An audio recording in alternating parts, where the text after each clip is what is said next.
The wind howled across the granite face like a living thing, slicing through jackets and skin as if it had teeth. Far below, the valley was already swallowed by cloud, a white, shifting emptiness that made distance feel unreal. They stood clipped into the anchor, boots braced against the rock, breath fogging the air. She was the only one not laughing. "You're slowing us down," one of them said, not even looking at her. His voice carried the careless confidence of someone who had never been afraid of heights. Another snorted, tightening his gloves. "She shouldn't have come. This route isn't for tourists." She opened her mouth to answer, then closed it. The truth was tangled in her chest. She had trained for months, memorized routes, learned knots in the dark until her fingers bled. But none of that mattered now.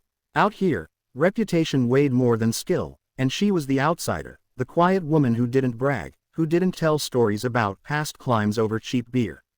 The leader shifted his weight and glanced back at her, irritation plain on his face. "We don't have time for fear today," he said.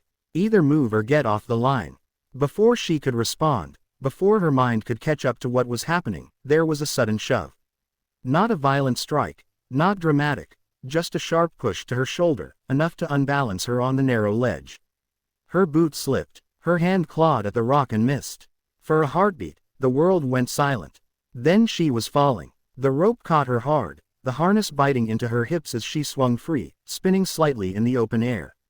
The rock face rushed past her eyes, close enough to touch, then pulled away as the pendulum slowed. Her breath left her in a sharp gasp, lungs burning. Above her, their silhouettes leaned over the edge. "Damn it," someone muttered. "I told you." "She's fine," the leader said, peering down. The rope held. They laughed then, a nervous release, jokes spilling out too fast. "Guess that settles it. At least now she knows her place. Lower her down. We'll finish without her." Her hands shook as she gripped the rope, knuckles white against the gray stone behind her. The harness creaked softly with her movement. She looked down, into the cloud-filled void, then up again. The ledge was far above, their faces already turning away as if she were no longer part of the climb. Something inside her went very still.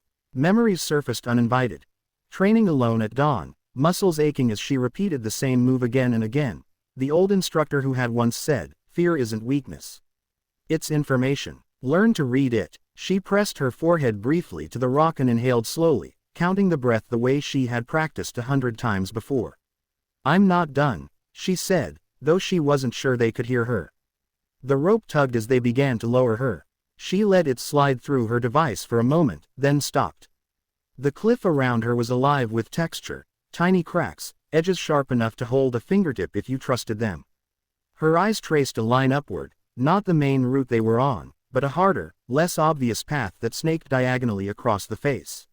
She unclipped. The sudden freedom was terrifying. Without the rope's pull, her body felt weightless and exposed, held only by rubber, skin, and will. She tested the rock with one foot, then the other, finding balance inch by inch. Above her, the laughter faded as someone noticed the rope hanging slack.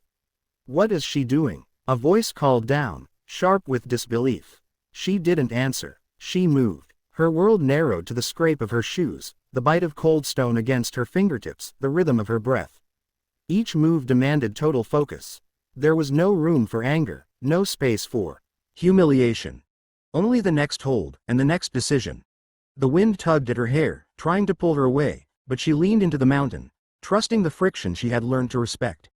Halfway up, her forearms burned, muscles trembling. She paused on a tiny stance, pressing her cheek to the rock, feeling its chill seep into her skin.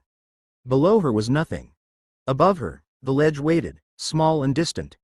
She smiled then, a brief, fierce curve of her lips no one could see, and she kept climbing.